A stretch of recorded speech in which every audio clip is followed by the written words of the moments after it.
You feel like there's a big space, a big section of your life that's missing,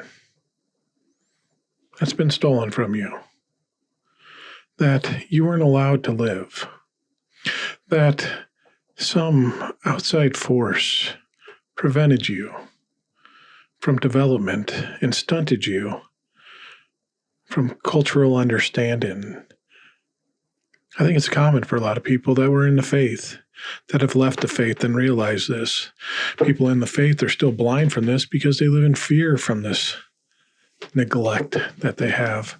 Fear that this neglect that is put upon them will stray them away and lead them down a dark and desolate path, a wide road where millions of helpless souls march into the eternal fires and damnation of hell, smelt with the rotten, stagnant, sulfuric stench of egg farts as they tread happily along. But no, the good fearing Christian will know to avoid these pitfalls of life, these things that bring us enjoyment, happiness, yawns from a land far, far away. Candy's very appreciative of my stories. They hold her on the edge of her seat. But I talk to a lot of Christians, and my story is a little different than most of the ones that were born into it. The Christians that have left the faith feel like there is a section of their life that's missing, that they have to try to regain. And some people, one that you're looking at right now on your screen, wearing a maroon hoodie, scratching her face, staring deep into the abyss, waiting for me to end so she can get queued up, tries to drink from a fire hose to regain all of it at times to make up for the lost years. But she's doing a damn fine job of trying right now to gain it all again. But it's a common thing I see with a lot of people, that they've missed out on so much just for the simple fact of fear. Their pastors were telling them, their parents told them, their siblings held them accountable to make sure they didn't get into it. So we're going to dive into some of these things that were stolen from our lives that weren't allowed to be doing, knowing that people like Bono were stealing our souls, trying to take us away from God, that certain art forms and shows on television that would have been pure entertainment and a joy to watch and to enjoy and be able to associate with people in the culture. But no, we couldn't watch it because Bart Simpson had said, "Eat my shorts." So we weren't allowed to watch it. And SpongeBob was a naughty little thing that taught bad habits to children. So today, let's take a dive. Let's do a reflective dive, have a little fun, and see what all was stolen from us and how we've tried to regain that all back from the church on Drop the Stones.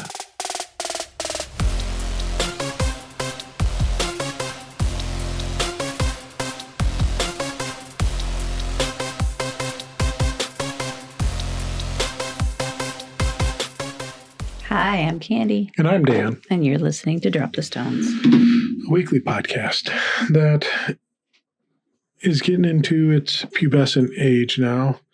And we're going to start seeing changes that happen naturally to podcast. It's all right. You're going to notice things on this podcast that are changing because we're probably going to go through a little transformation here in the next few weeks once we get done with some events that are coming up and rearranging how things are done and look and see. And see, look at that. Candy's got a big grin. She's getting a big sip of coffee and she's getting ready to be like, yeah, damn right. We need to mix this up a little bit. But before we get into anything, we have a sponsor today. This episode is brought to you by Sock Cave. The only monthly subscription box that sends you socks you swear you already own, but somehow vanished into the abyss. You know how you put 2 socks in a dryer and it splits out, and it spits out one in a vague sense of betrayal? Sock Cave here has fixed that, not only solving the mystery, but by overwhelming you with more socks until you forget. This ad is... You need to rehearse your ads before you do that. You don't judge. I'm reading this on the paper. You will get a curated collection of socks with themes like mismatched but confident, business casual but emotionally unstable, and our fan favorite, I swear these are clean. And the listeners of this podcast use promo code FEETFIRST to get a bonus pair that looks like your dad's old gym socks, complete with the mysterious smell of regret. Sock Cave, because life's too short to match laundry. Thank you, Sock Cave, for sponsoring this episode. Good company out there. Candy's writing it down right now. Feet first. Okay, this is a very slow start right now. There's a lot of pausing. And why is your phone going off so much? Really? You're going to talk to me about my phone going off? I put mine on Do Not Disturb. Some people. Anyways. So, yeah, I think... Did you say the thing about the podcast going through puberty? Because it kind of plays into what we're talking about, too. Because it could, yeah. It's like, that's where it gets stunted, a lot of the growth. Yes. The little kid stuff. Even though, like, I know you mentioned, like, SpongeBob, and I don't know that those would have bothered me so much. Like, even though my brother kind of snuck and let's go back, because we're going to deal with a lot. Because, okay, I didn't have it. No. I grew up very secular Catholic. Yeah. You, my sweet little friend, had it tremendously. Mm-hmm. So let's get into some. But I didn't have it as bad as some. Yeah. Because I had 2 parents one that would let us get away with some stuff. Yeah. And one that was very strict. So when he was around, it was... Yeah. But a lot of this is going to be based off of your experience. Some of mine later that I got involved into, but... Well, it also affected how we raised our kids. Yeah, it did. But for instance, you weren't allowed to watch the innocent show, The Smurfs, because it was witchcraft and wizardry, and that was demonic. I wasn't even... When I was home, the only way I saw the Smurfs was when I was with my grandparents. Mm-hmm. Because they would let me get by with seeing things. It's funny how my dad had Your mom took you to... No, my grandma. Yeah, your grandma She took me to Care Bears movie illegally. Not illegally, but my dad said not to tell my dad. And she also took me to Pretty Woman when I was 12, maybe 13. I don't know. And she was like, don't tell your dad. My dad was, I don't know if my dad ever found out that, but he'd been so pissed. But it's funny how he married a woman who she let us do things. Like she let us watch Seinfeld. Mm-hmm. He really hated it. And he would complain about it. He actually knew we were watching it. He would complain about it. So when he was around, we didn't really watch it, but we all liked that show. She also let us watch 90210. Mm-hmm. And Melrose Place, which were both like, that is not something a lot of Christian wonder you families. Turned out the way you did. Yeah. He blames her for some of the stuff. I don't know. Maybe she blames herself. Who knows? But it's not that I don't feel bad that I didn't get to see... Like Beavis and Butthead, let's take them for example. That was a good part of the culture. Yeah, but it's just stupid. It doesn't really add much to your life other than it's funny, right? I find it kind of stupid. But I don't really like it. Was culturally relevant. Yes, culturally relevant. But the things that I think there's even more important things that we didn't get. Like Sesame Street. My parents didn't like Sesame Street. Didn't like us watching Sesame Street. It was liberal propaganda. Like and Sesame Street was cute. It had a gay couple on there too. We did watch it. I must have been at my grandma's. I don't know. Because I do know that 1, 2, 3, 4, 5, 6, 7, 8, 9, 10, 11, 12. And then the always trying to figure out if my letter, I always wanted to know if it was my letter or my number, my age that day. And you could find out before you went to school or something. I don't remember when we watched it. Maybe my dad wasn't home because he was gone a lot of times. So I don't know. Yeah, there's cultural things that I missed out on, but it's the things that I'm most wish I would have gotten, like, was I really appreciate art. I like art. I think it just moves me emotionally. Music moves me emotionally. And there was so much, I listened to so much music as a kid, but it was Christian music. I wanted better songs. I wanted better. And I had no access to it. I could hear it sometimes when I was at friends' houses. Yeah. But even a lot of my friends were. You had your little boombox that you got to listen to the Beach Boys on. Oh, yeah. We would sneak it to different stations. The Beach Boys came from, there was a class where something fun at school, and that was when I was in public school, that we did a Beach Boys themed thing, and then I kind of got into that because that was different music I hadn't heard before. And I don't know that my dad ever heard. I remember one time he came home and the radio station, because we would listen to the secular radio station when they were gone sometimes, and we would always turn the dial back before they got home, and one time we forgot. And I remember just realizing when he was like, "Kids," and like my heart just dropping into my stomach. I knew we had forgotten something, and I was scared, and probably there was a spanking involved. I don't know, or grounding or whatever. But yeah, so I feel like Christianity stunted in a lot of ways, but I also feel like on the other side of that my adult life is much more exciting than a lot of adult people's lives. Because it seems like a lot of adults, or maybe this is just religious adults, I don't know, because a lot of America is Christian, right? Yeah. Like, they seem like they just get stuck in ruts and they're not really growing. And is that because I left Christianity, or is it just because we continued to grow and we've really radically changed our understanding of life and how it works? So that's made things kind of come to life. Yes. I think both play into it. Because we know people that aren't evangelical that are very stunted and rutted. Yeah, that's what I'm saying. Like, are they in some sort of religious programming still, or is it? Because I feel like people who are very secular and who they don't hold tightly to any religion whatsoever, they pretty much have hobbies. They keep themselves growing and learning. It seems like it to me, but maybe not. No, I can think of a couple examples that are pretty stunted. They do the same things. Their events out are all the same. We're going to do this. And that's they stick to traditions really, really closely. Yeah. And they have no really religious affiliation that we know of. So I think it's more of people just get comfortable and safe. This always seems to work. We seem to always enjoy it. So we're just going to keep doing it. Even when it gets old and tiring, and that we just do it because it's comforting. Yeah. There's your yawn again, where you make a very angry looking face. Do it. Hold a yawn back and look at your face. Just do it for a second. I can't force it. It's like, what are you doing now? I'm looking for my boom boom sticks. What boom boom sticks? My boom boom stick, yeah.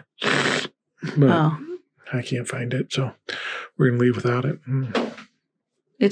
Okay, stop playing footsie with me. I'm sorry. I'm trying to be cute and fresh, keeping it alive and lively. Oh my God. Seriously, not right now. No footsies. You don't need to. Anywho. So, yeah, I think a lot of people just get comfortable in whatever they're doing and get stuck in these ruts that... So maybe in a way, Christianity, it's not Christianity that gave it to us. Deconstruction gave it to us in a way. Or we got it for ourselves, I guess. But it was leaving of Christianity. Had we not been in Christianity, we could still be in a rut. Yeah.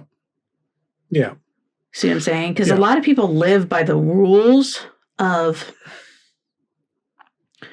Christianity without being Christian because of the culture. I'm talking about the roles that are played by men and women in marriage, right? Mm-hmm. Not all of those people that have a trad wife are Christian. No.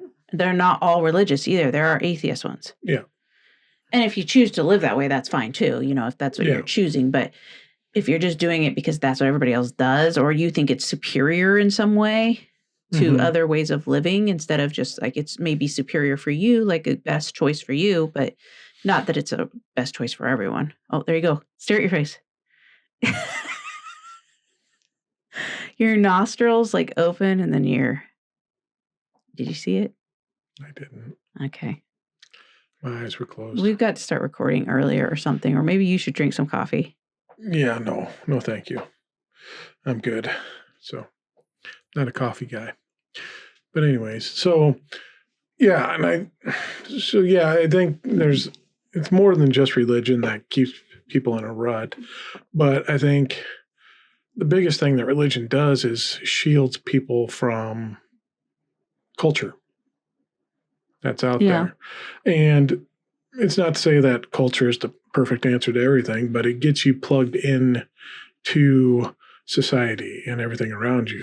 Well, culture opens you up to the different types of... Yeah, and different viewpoints. Different viewpoints, which is huge to growing. And that's why the faiths don't want people involved in it, because that's different ideas, different perspectives, different things that could trigger a believer into being like, hey, well, that sounds like it's all right. And we teach the opposite of that. How does, you think of LGBTQ. It's easy to have bigoted views on LGBTQ people. If you don't allow LGBTQ people into your bubble. Yeah. And you don't see them in a humane way. You can dehumanize them, easily. So when you Same with like immigrants.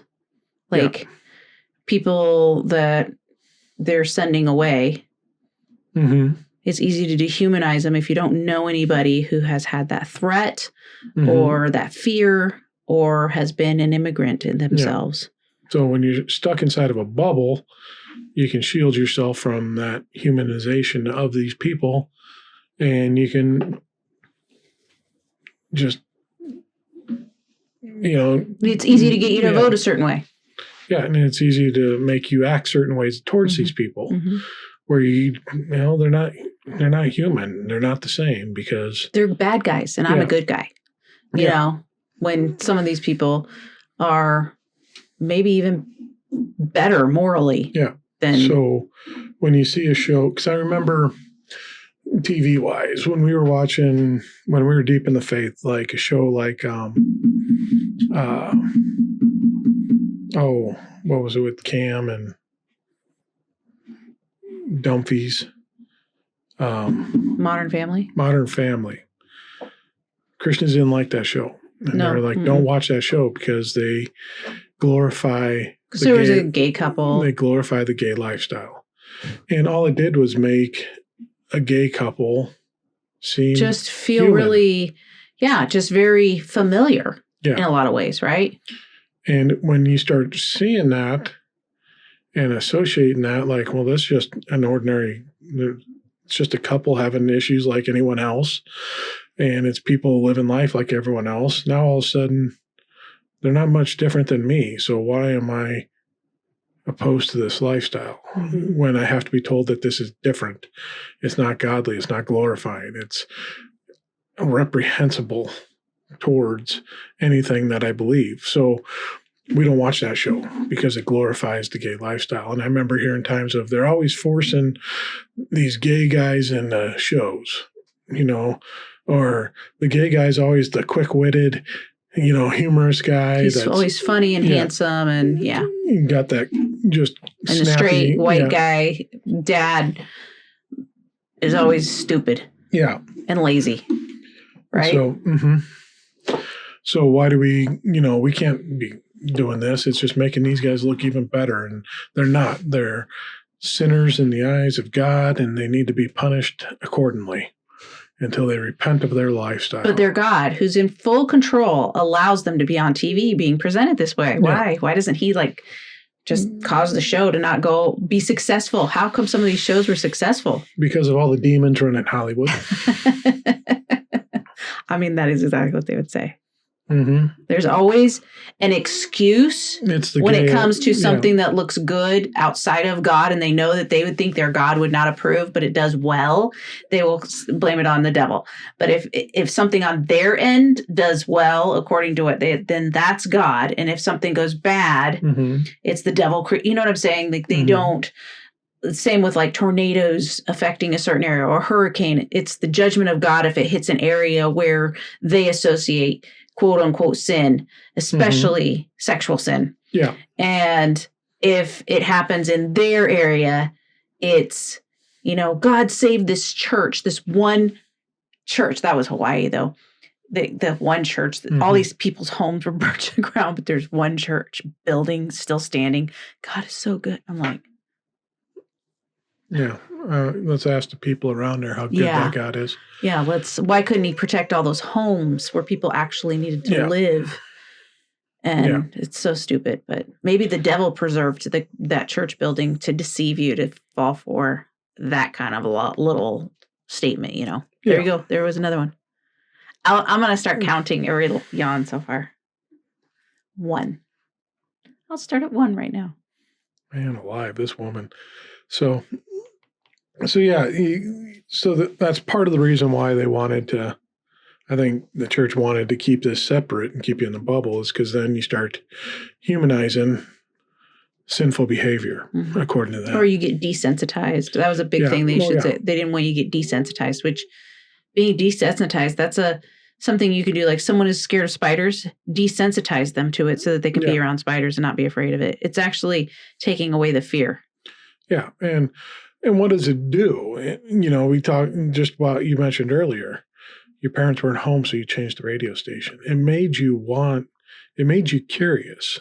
We have this curious nature. It also made us hide who we really were or what we were really doing. But it's forcing people to do this in the shadows and in dark places. Exactly. It's not preventing anything. No. You're still going out and listening to the secular music. You're still going out and watching the TV shows, like your mom was saying, or how many times did you have TV on and all of a sudden you heard the car pull up in the driveway and you turned the TV to a different, to TBN and be like, oh yeah, we were just watching this. This is great praise and worship while you're watching MTV or whatever that you naughty kids would be watching. Yeah, we did watch MTV sometimes.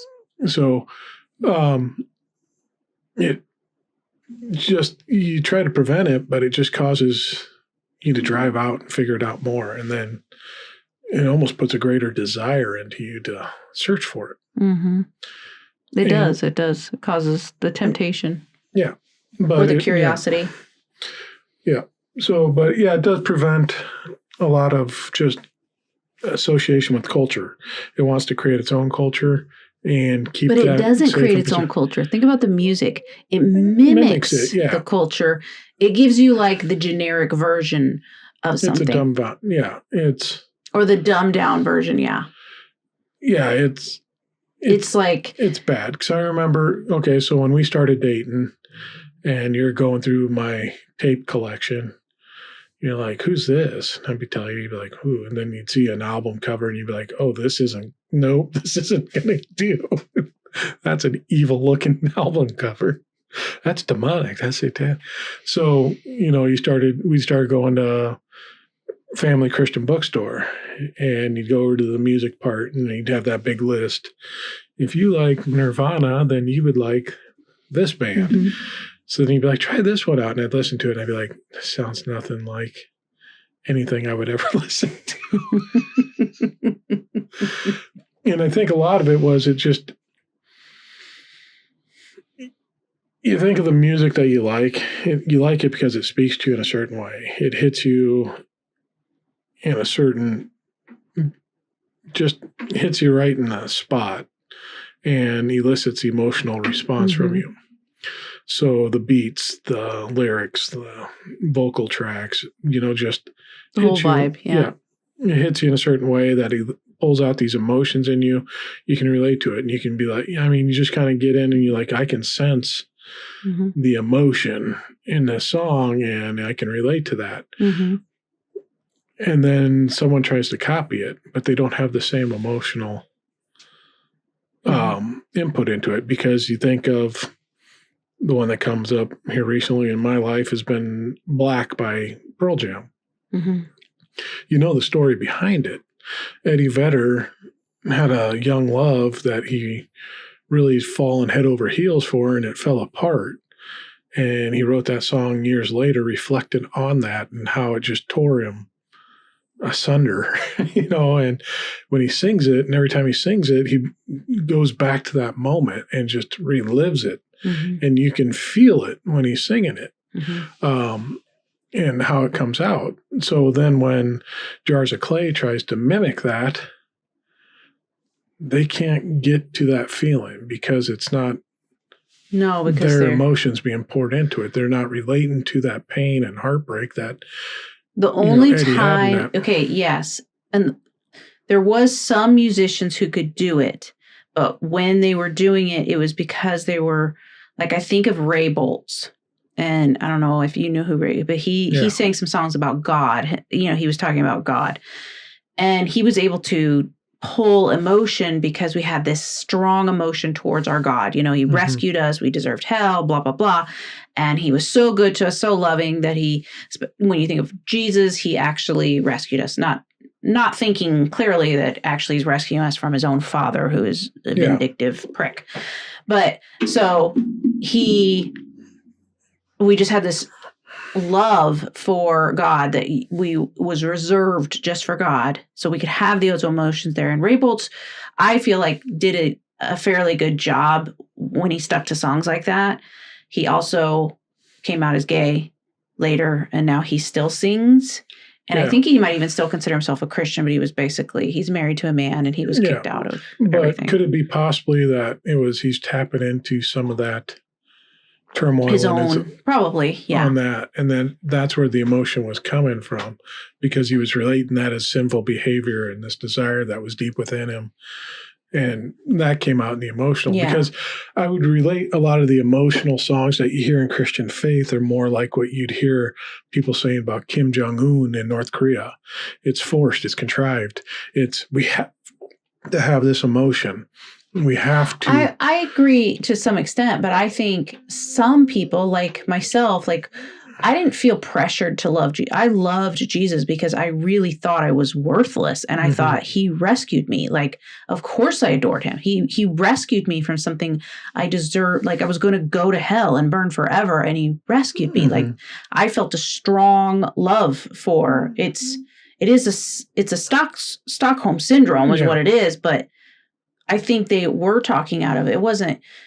It wasn't contrived for them, for some of them. Now, some of them, they're just following a formula. I think I've heard musicians say there's some formula you can use for these praise songs, these hill songs. Yeah, Toby from Bad Christians would write one in 5 minutes. Yeah. That would have been a top 40 Christian hit. Because he knew the formula. Yeah. Now that takes away the whole art form of music, and then you're starting to hear copies of copies of copies, and it's like, you're not getting the original stuff. The Psalms written by David, or whoever wrote those Psalms, there's real emotion in those writings. Yeah. Those people are really feeling deep things. Mm-hmm. And you get to Christian music and stuff now, and Christian it's like flat. Yeah. Yeah. Because maybe it's because it's a business now. Is that it? Yeah, it could be. And it's formulaic on what you write. When you think of good art, and in this case, poetry or writing, that's coming from someone's soul. Yeah. They're bearing their feelings and emotions into it. But when you're doing something formulaic, or you're trying to sub in Jesus for different words on another thing, then you lose that feeling and emotion. Mm-hmm. You're trying to rob what this guy was talking about and what he was trying to say. And you're like, oh, that's a beautiful poem, but it's too secular. We need to put a little more Jesus into this. So when you do that, you steal away from the impact. Yeah, because it's the emotion that has the impact. Well, and I think sometimes these people aren't Whereas Ray Boltz, he was a closeted gay guy, right? So when he's singing the song, I Killed the Lamb, he's basically saying it's my fault that Jesus is on the cross, right? But he's saying it from a Roman soldier saying it. And I think there was emotion because he felt like Jesus was dying because of him, right? I think he really believed it. And I think then there's emotion. But when it comes to like boyfriend, girlfriend and stuff, like in Christianity, at least fundamentalist Christianity, you're not dating and falling deeply in love and then it falling apart. You know what I'm saying? You're looking for marriage. Very young. You're looking to find the person that you want to marry. And a lot of them don't even kiss until their wedding day. You know, the first person that they start courting is the person they're going to marry. You know, so. And they're rushing off to it, so they really don't get to know the other person. Yeah. So, yeah, there's no real deep connection there. It's just, all right, I think you're cute and we seem to get along when we're around and your dad's watching. So let's go ahead and do this and get rid of your dad and see what happens then. Well, and it's a lot of these couples, these young kids. I mean, it's like they're not even. Nope, there's number 2. That wasn't young. Yes, it was. No, it was not because the nostril, like right here, it tenses out. I was breathing, and the nostrils kind of do some, and the eyes stare straight ahead. No, don't lie, Dan. You guys rewind this. That was a deep breath. No, it wasn't. Do a deep breath right now. No, it's not the same. It was a deep breath. I'm going to trust you, but I believe you were lying to me. It was a breath. It wasn't a yawn. I'll cross it off. Even though you've probably done about 10, you still at 1. Anyways, what was I saying? Young kids getting married. Oh, yeah. When they don't get to, it's like you almost assume if they start dating them, you're thinking like, what about marriage? Like, is this going to go the long term? Well, that was the whole purpose of it. You dated for marriage. Yeah. Every boy you dated is this going to be my future That's husband? in the back of my mind. I'm like, I just wouldn't waste time. You realized, nope, not marrying him. Then I didn't want to waste time. Yeah. I wanted to move on because I had to find the person that I was going to, and with you, it got to the point, like, this is how I would make my final decision. Would it hurt me if he was with somebody else? Like he wasn't in my life at all? Yes. Okay. Oh. Nobody else got that response. It was more like, yeah, I'd probably be all right. Oh, adorable. But I mean, I had it much better or much more leniency than a lot of these fundamentalist Christians. Like their parents almost arranged these marriages in a way. Oh, your parents didn't give a shit about you anyway. So they even thought that us marrying was a bad idea. And then they're like, yeah, whatever. She's gone, so it doesn't matter. So, but yeah, it's just, there's so much that's taken away when you try to put this in. And you think about, like you said earlier, it's this Christian culture is a business now where they're trying to rob everything else. So now they see all the secular community and what's pulling away all that. If you look at all our believers that are watching Netflix and Hulu and all this, so we've got to create something. Yeah, what do they have now? PureFlix. Yeah. Oh, so one of our family members, my parents have one.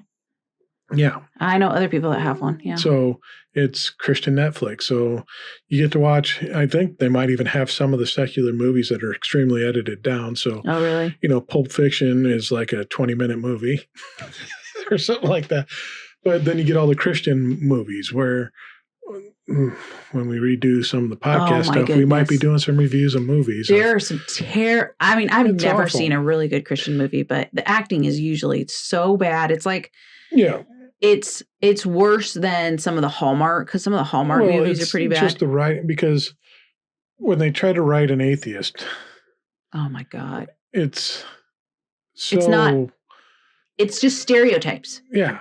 There's no depth. That's another thing. That's the problem with Christianity. It doesn't create depth in a person. Yeah.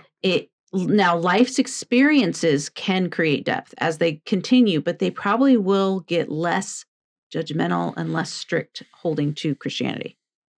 Yeah. Right? Wouldn't you say? I mean, if they allow life to do that, but if they don't and they keep insisting on I just feel like they just probably have terrible lives, but that's a judgment call I'm making, but I just don't know how you can have a really enjoyable life and not have some depth. Yeah. Yeah. And that's you wouldn't have an enjoyable life without depth. I think is what you're trying to say there. Yeah. So. No, I can somebody without, just staying very surfacey all the time and just like. We know people that have done it. No. But are they happy? That we'd have to, I don't know. Maybe you can. But yeah, so they create these other things out there to mimic and steal from the secular world to be like, oh, we got this now, because they're afraid of their followers leaving because of the access to this. It's just like anything else with movies or TV shows or music or anything else. It's, wow, this stuff out here sounds a lot better than what we're getting in here. Well, let's mimic it and copy it. So now we've got this band that's going to be coming through here. And then usually the bands that are Christian, they'll start off Christian because it's an easy place to start. You can get a good kick. Then you try to go secular so you can get it, But honestly, you can do really, really well in just the Christian world. You can make lots of money in art in the Christian world just because they're starving for this entertainment. That might be why some people even go that direction. Like they don't want to, but they're like, man, I could get famous in the Christian world and I could make really good money. It's like comedians talking about there was that Pete Holmes show, Crashing, where he was the comedian and he's going on his comedic journey after he left the faith. And one of his stops that he did on this was going on a Christian tour. And he was like, I am getting paid so much money for this. Just to go to a church and do a 20-minute spot of jokes, he was getting more than he had made in years. Yeah, because they want that. Yeah. And they're willing to pay it. They're like, oh, that was great. And and moving him on. But it wasn't what he wanted to be. So he ended up quitting it, leaving a lot of money on the table. But it wasn't for him. But there's other people. You think about, what was the guy that we went and saw? His name starts with a T. I can't remember, but he used to sing songs and stuff like that, but he just toured churches. Yeah. And when he was in our town, he filled that, whatever it was, 1,000-person church. Tim Hawkins. Yep. That's one of the first ones that comes up. He still looks like he's doing it. Yeah. But he tours churches and he makes a lot of money. What did we pay for that? $15-$20 a ticket? I don't know. Probably something like that. And 1,000-person. There was a lot of people in there. Yeah. Yeah, it was full. And so. That probably holds more than 1,000. That probably holds like 3,000 people maybe. Yeah. So it was filled up really well. And he's getting a big cut of that just for one show. Yeah. So and he's doing all right for himself. But even though we thought he was really, you got like Nate Bargatze or whatever, and he could go into Christian. He's very clean. Yeah. Which I think, in my opinion, clean humor is harder to be really good at. And he does a very good job at it because I think it's easy to go raunchy. And it's like low-hanging fruit. I think you got to be more skilled to keep it clean and be genuinely funny to people who are not like Christian or religious or anything, but to be genuinely funny. And I think Nate Bargatze does a very good job. But he could, but he doesn't because he doesn't run under. I don't think he goes by Christian comedy. No, I don't think he is. But he might fall under that group. Like he could go to a church. Yeah. But he can also fill huge stadiums of people. Auditoriums and all that. Auditoriums, So I don't know. But it's a huge business because there's this void in the Christian faith because you can't watch this. Don't go to that movie. Mm-hmm. There might be a boob in that movie. And we know what happens when a gentleman sees a boob. Half the theater is going to get assaulted because he can't control himself. And it's like, just stop being ridiculous. So we got to eliminate all the boobs. And every woman in these shows has to be wearing a long, loose fit and flowing dress covering chin to ankles down to the wrist because it's like 90 degrees in there. We can't be tempting outdoors. The gentlemen in our shows. And, so they're starving for this entertainment and it gets put out there and it's not really on par a lot of the times. No, what you just kind of segued into a different subject of the things that Christianity took, and that was your fashion sense and what you liked and what you didn't like. You didn't get to try things, everything was prohibited. And not just little things, not just, I didn't want to go to school in a bikini or anything, but I'm saying like certain dresses, we were like, at some point it had to hit the knees. And then they said, well, it needs to go like 2 inches past your fingertips. And then the earrings had to be so long. What was your uniform in volleyball? Volleyball, we had to wear long shorts. They were like down to our knees. Ours weren't as bad.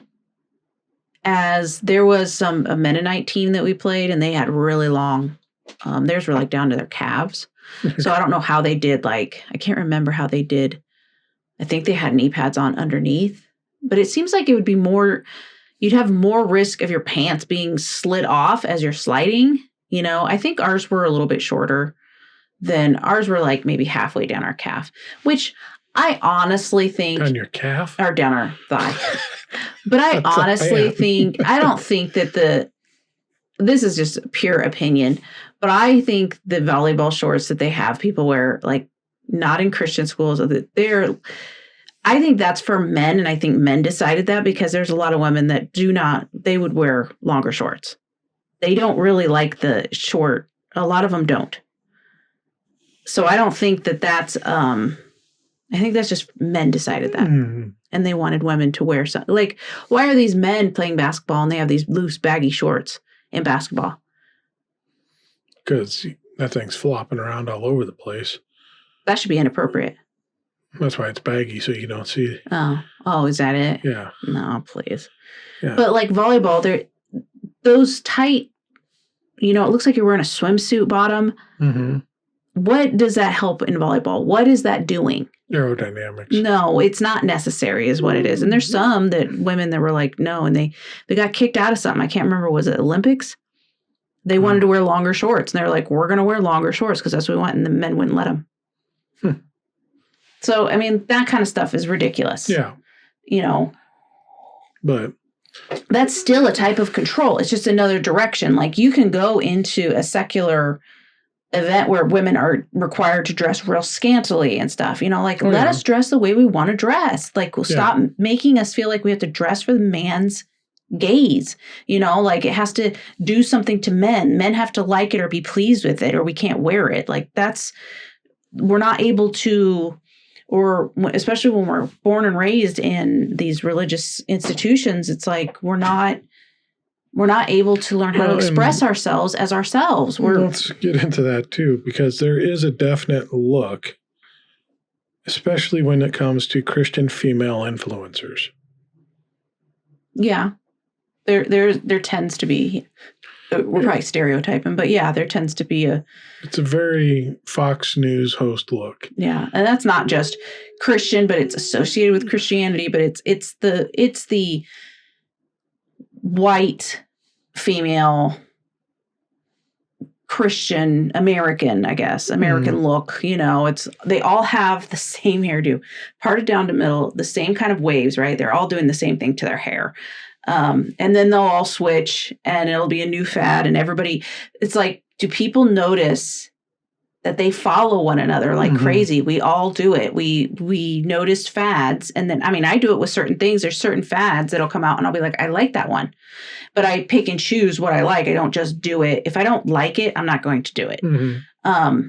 But for a while, we were all parting our hair on the side. Then it started to become the middle. And if you parted your hair on the side, somebody would say something like, that's so old fashioned, or, you know what I'm saying? It's like you part your hair in the middle, and just little things like that. It's like everybody follows, but the Christian, there's definitely a look. And I'm not going to say it's ugly. It's not ugly, but it's just. But it's for the male gaze. It is. It's all about, and it's certain type of male. Not all men like the same look, but it's we're kind of told that they do, and they're told that they do. They're told this is pretty and this is ugly. Yeah. Yeah. And we all fall for it. Melania Trump. A lot of us. Not everyone can have Melania Trump by their side. Oh yeah. So I got to deal with my wife down there. If you don't know what he's referring to, it's not me. He's referring to a pastor, preacher who was saying like Melania Trump was the ideal wife. Yeah. I'm like, have you seen how she seems to feel around her husband? She doesn't seem super affectionate. Maybe that's what you want. I don't know. Yeah. No, I doubt that's what they want. They want all the affection they can get. Yeah. There's definitely, it took away from your personal expression, your just individuality and uniqueness. Mm-hmm. You had to fit in this, and, you had to do little odd things to set yourself apart, whether it be a bracelet or a necklace or a choker. If you grew up in the 90s, you'll understand. Mm-hmm. Early 2000s. Oh, I remember wearing chokers, yeah. The choker look. But you had to find ways around the system to give you that little bit of spark. This is me. This is how I'm different. Yeah, your little ways to show your unique. Yeah, that's interesting. We did kind of have to. Because otherwise everybody looks the same. It's kind of like, I don't know if you saw the post with 47 saying something like, I think I read it to you, where he said like, everybody in this party is love and unity. And their idea of love is just like this fake happy, I think. And unity is conformity. Yeah. That's what it is. Like everybody conforms. And I remember being in, especially when we were pretty fundamentalist and going to the homeschool things. And I was like, everybody looks the same. Everybody acts the same. It is so boring to me. Maybe that was my ADHD. Maybe it's just my personality, but I was really noticing it. And so when I saw that person with the nose ring and she had fake nails on that were really cute and colorful, and I think they might have even been decorated for Halloween, it caught my attention because I was like, she's different. Something's different about her that she's doing this. And she kind of was, because she was like on her second marriage, so probably a lot of people thought she was kind of rebellious. But I found it refreshing because it was different. Yeah. Yeah. And because you're trying to find your individuality in it. And that's what they're trying to strip away, is that individuality, to be able to express yourself. So you'd have unity, which is conformity. Yeah. So your outfit is unbecoming. You can't have that.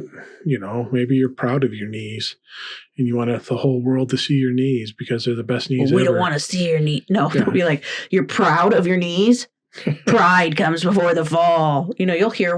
And I think, honestly, part of it with women, with girls especially, you'll hear sometimes, I've seen some TikToks where like an older woman will be at church and she'll pull a young girl into the bathroom and get on her for what she's wearing, right? Mm-hmm. And is it because these older women feel a sense of motherness? That's not the way it comes across a lot of times. No, it's almost like their dirty old husbands. Yeah, that's what I think it is. It's like a jealousy. They see this girl as cute. They have not allowed themselves to be who they really want to be. Well, you remember the girl at church, the new mother. And oh, yeah. I think we've talked about her several times on here. Yeah, it's so weird how that affected both of us. They pulled you, and you weren't in the group. No. Arguing with them, but the other women in the group were. Yeah. You believe that? And, well, she was a younger woman that just had a kid. And she was just coming to church to like let her come to church and just be herself. And let's not worry about what she's wearing. Let's worry about like, does she need help with anything?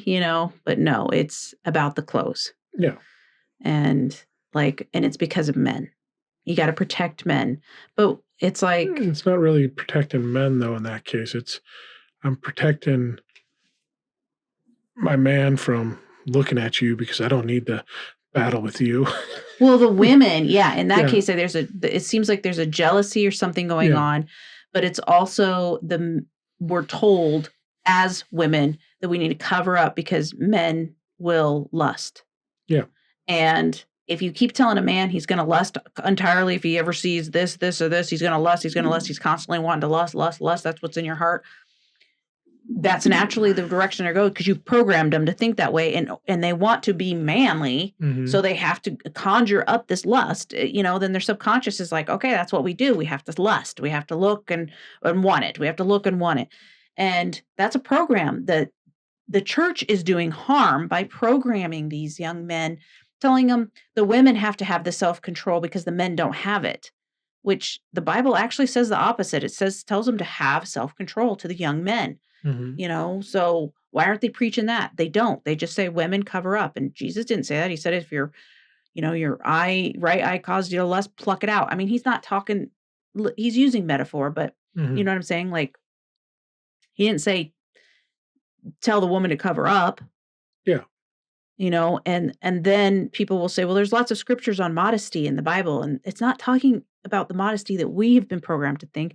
Modesty was like, stop. If you're really wealthy, stop dressing up and flaunting your wealth in front of people. Stop doing that. The braiding of the hair, all of that was wealth. It was to show off your wealth. Yeah. And basically it's saying stop doing that because it's creating this. Don't wear a $3,000 sweater to church when you're preaching. Is there somebody who did that? Stephen Furtick. He did. $3,000 sweater. Why? Why do you need to spend $3,000 on a sweater? Because it looked good. I mean, it probably feels pretty nice. Probably made really well, but $3,000. Look good, feel good, preach good. But you can get a nice sweater. You could get a very nice sweater for $300. Why $3,000? You can get a very nice sweater for $30. I'm going to push back on that one. I don't know that it would be very good quality. My best sweaters are under $30. They are not. First of all, you don't even buy any of your clothes.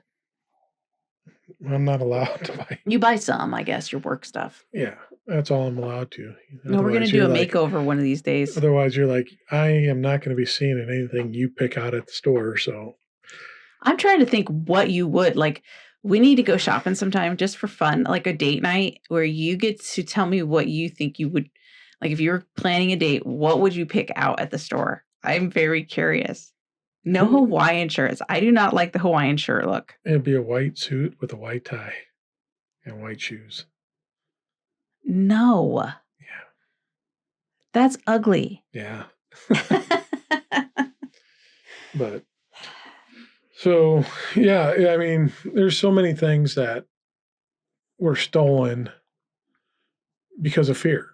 And it's fear of society interjecting itself in the faith. And there's been definitely, as we mentioned earlier, the church's rebuttal of creating their own things then so that we have our own art forms and everything else to pull from. We have our own music you can listen to. It's just as good. It's not. We have our own movies that you can listen to. They're just as good. They're not. We have our own, attire and everything, and dress codes that we like to follow that are just as good as anything in the secular books world. Written. We have our own books that you can read. No, they're not as good. I mean, there were certain books that were kept away, and and I don't want to say that it was stolen. It was withheld. It was withheld that there was. They didn't tell us there was other music. Yeah. They just told us there was, well, I mean, we knew there was other music, but they would say like there was subliminal messages on it. So if you were listening, you're going to be programmed with backtracking. Yeah. You're programmed with like really bad things are being said. And that makes me wonder, are they projecting? Were they putting bad things behind their music? They're probably trying to figure out how to. They probably were. Tithe. Obey. You play some Steve Curtis Chapman backwards, and it's like, obey the preacher. We should try to find some and see if you can play it backwards. I don't even know how you would play something backwards. But yeah, it was ridiculousness. It was just fear. Fear spread out. I mean, you think about, the one I heard the other day, AC/DC was Antichrist, Oh, yeah, they were Death bad. Child. Yeah. I don't know what AC/DC stood for, but it wasn't that. Kiss, back in the 70s and 80s, was Knights in Satan's Service. All I remember is they were demonic looking as a kid because we were just taught that. You know what I'm saying? And it was just men with makeup on. It was artistry. Yeah. It was just a show. Yeah. That's what they were known entertaining. for. Yeah. That's what they were putting out. Yeah. Well, there it is. That's a really obvious. The eyebrows even went up. But so you had all these things that were coming around. I think I might have missed one in there too. I didn't say anything, but I think you did when you were trying to hide it. I was breathing deeply again.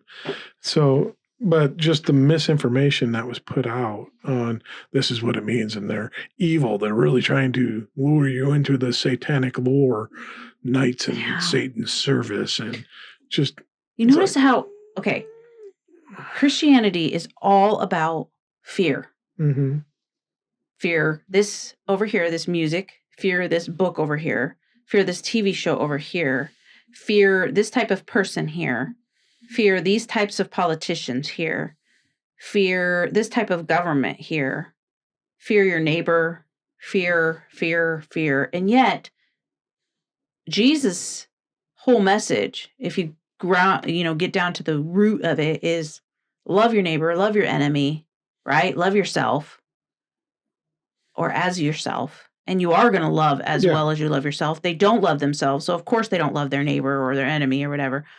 But Jesus did say, love your enemy, love your neighbor. And then you're not afraid. And love casts out fear.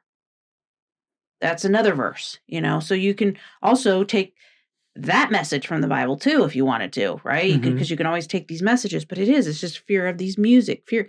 So you live in this small, there's another one. You live in this small little bubble. And it becomes, it's just like stagnant water. Mm-hmm. If you think of water just sitting still and not moving and no fresh water coming in, no water going out, it's just this pool. It's going to start to stink and make people sick. Yeah. And that's where Christianity, I think, has gotten to right now. Yeah, At least that's a good analogy. A lot of fundamentalist Christianity. Yeah, it's just 100% fear. I mean, the fear isn't what they're saying the fear is about, because they're saying it's going to lead you away from God. Mm-hmm. The fear is that it's going to lead you away from their system, and you won't be part of it anymore, because you're going to have your eyes opened and you're going to finally see. You're going to have the scales removed. Yep. You're going to be able to humanize a lot of the culture that you've been demonizing You're forever. going to get desensitized to and you're going to realize everything's not so bad. And you're going to see some things that they don't want you to see, because it's going to pull you away from their control, their influence on you. And if you go far enough, you're going to realize that they are the perpetrators in a lot of situations. Yeah. They're the bad guy. That system is the system that's like, even when I asked my dad, like, who's caused most of the violence throughout history? And he said Christians. Oh, yeah. But he cannot connect, like, why is that so? Why is that so? Because they're fighting for God's truth and to where did God ever say to do that, though? Vanquish the world of the satanic influence that was coming on. Where does the Bible even say, go out and fight these battles for me? Yeah, they just create it because it's more fear to control everyone else. And I don't know, this keeps popping in my head, but I remember talking about music and, and you'd be like, okay, I can understand why you don't like some of these bands, because they are blatantly singing against Christian values. Yeah, but I'd bring up Rage some Against other the Machine, maybe. Yeah. You can see why they wouldn't like them. I'd be like, but someone like Pearl Jam, okay, they have a couple swear words in their songs, but that'll eliminate. But one swear word. Yeah, but you talk to them and be like, what's wrong with most of their music? And well, it's the drum beats. What? It's the tone. It's the cadence. I was told this. It's the cadence of the music. It's the drums. It's all the stuff. And I'm like, as they're telling me this, I'm looking up at the drum set on the church, on the church altar. Yeah. But you're using the same stuff and you're mimicking it. Oh, but a lot of them don't like drums and stuff. But the ones we went to did. Yeah. It's like, that's the satanic messaging coming through. And I think a lot of the Baptists don't like drums and stuff because it's demonic, it's satanic. What is satanic about a drum? I'm going to take a stab in the dark at this one, but I think drums originated in Africa. Could that be it? I mean, I agree that would be something, but is that why they don't like them? What other reason would there be? I don't know. I'm just saying. I'm not saying, but I'm just saying. But so they'd have bullshit answers for it. And it's like, but you're mimicking all of it. You're trying to copy this. And not only are you trying to mimic it and make it your own, you're blatantly stealing it and putting other Christified words into it to make it more Christian. And so it's the same fucking beat. It's the same tune. It's the same music being played. You're just substituting instead of,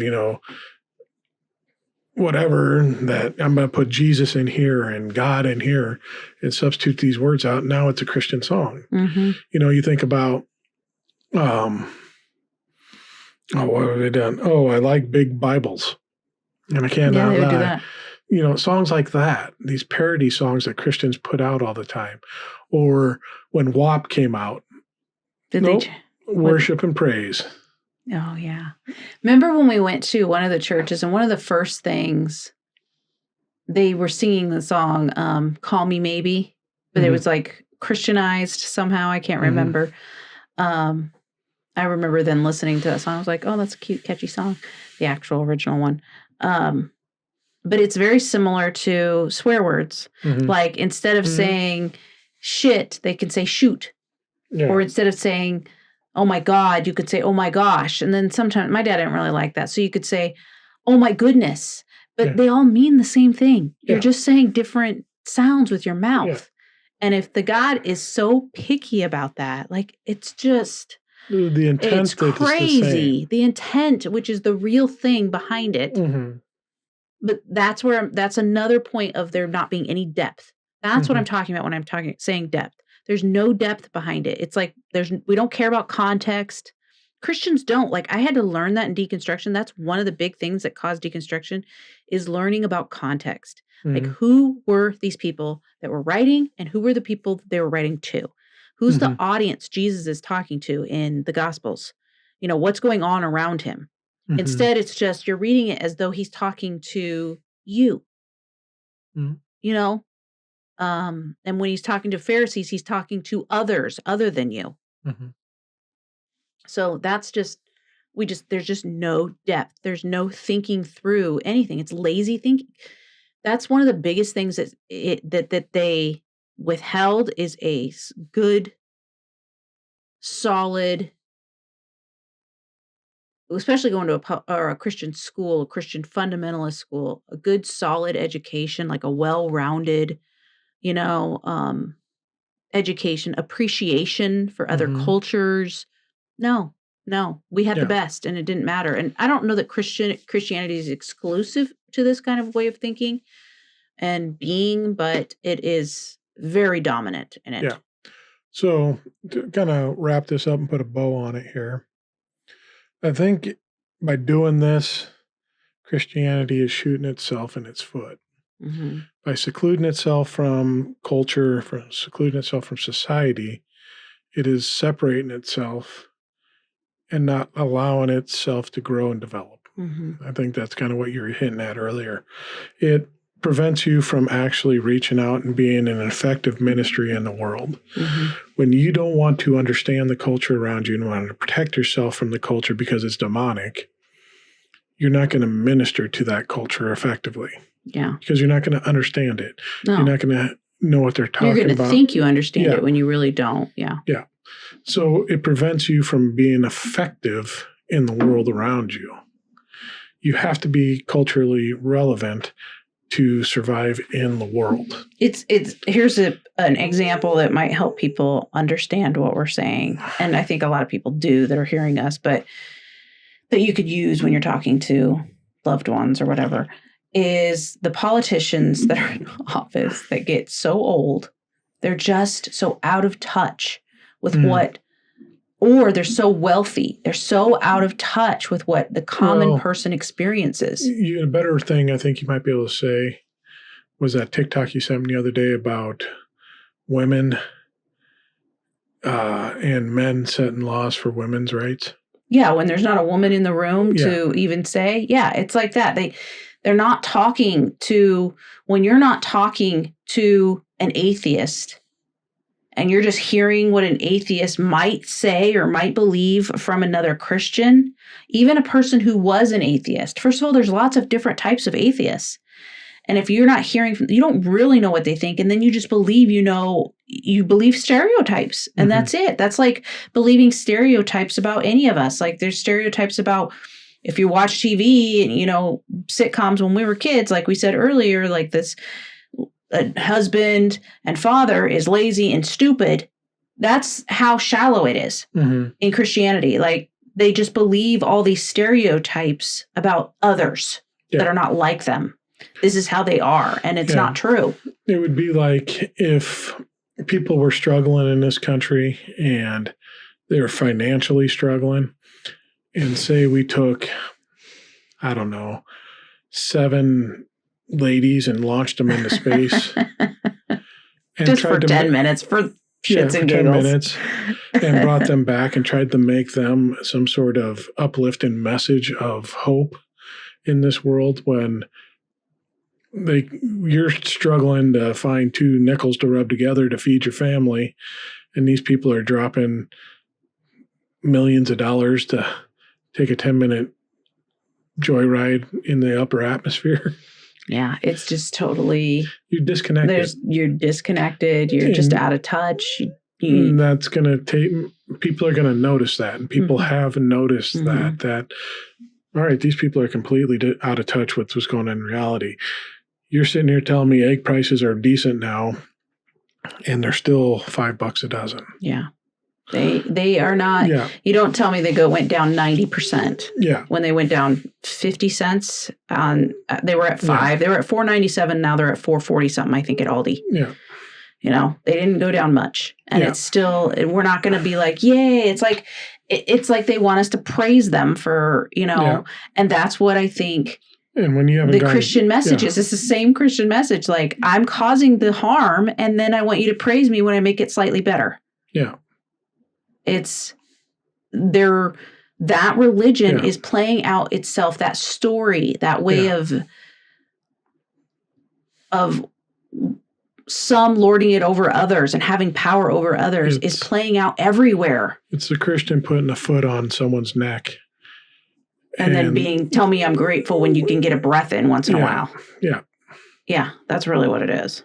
So, and that's why this seclusion and keeping yourself protected from demonic influences, when it's actually, I'm trying to protect my own self-interest and running this organization, because if you people saw what was going out there, you'd leave in droves. Yeah. If you knew the truth, so much more enjoyment. That's shit that would really speak to you, and it will move you. It will change you in so many ways. You will grow and evolve. And that's why once they figured out deconstruction, that word or that movement, right? Then they had to come up with something and say, this is what deconstruction is. This is where it's too far. This is where it's, safe. You can deconstruct this much. So now they're trying to control that narrative. Yeah. And they're also telling them people who deconstruct all the way are atheists. And that's not true. There's a lot of us that have deconstructed and we're not atheists. There are a lot that are too. And it's like, but they have they're just being told who we are. They're being told that we're just terrible people and we want to sin. Like when people say that, I'm like, we live very traditional. We live very similar to the way we used to live. Yeah. Not much different. No. Really. But it's freer. Yeah, we've just been able to open up and enjoy more and accept more. So, and I think a good rule of thumb to live by is if the Christian church is out there preaching against it, it's probably something that's going to be very emotionally stirring or influential. You might want to look into it. Eyes. Wicked, the movie. Oh, that was good. That was a good movie. Very good movie. Christians hated it. Of course they did. Why? Is it because there was a witch? Yeah. But it had a good message in it. Yeah, it did. Of, acceptance and whatnot, and a message against control and manipulation of a whole anything that's self-empowering, society. They don't like. Yeah. So, Yeah, if the Christians are against it, probably go look into it because it's probably got some sort of decently influential thing in there. So. Something that, that's a good way of just knowing if find out what Christians are hating on and then look into it. Yeah. You might find some really interesting, unique things that you like. So it's our little bit of advice. So go to danacan.com, check out the website. It's got everything on there that's related to us. It's got all the Can's separate side hustle she's doing on there too. Her hypnotherapy, book a lesson or book a session on there, her Substack, her blogs, all the good stuff that's candy on there. And so check that out at danacan.com. Remember to go up, give us 5 stars. We appreciate it greatly. Christians are telling people not to give us 5 stars. So you know what that means. Look into it. Give us 5 stars. 5 Do stars the opposite. only. So give us that, and we'll really stick it to them that way. Other than that, listen to us. Because we are an influence that the good Christ followers don't want out there. In Jesus' name. Amen. Bye. Bye.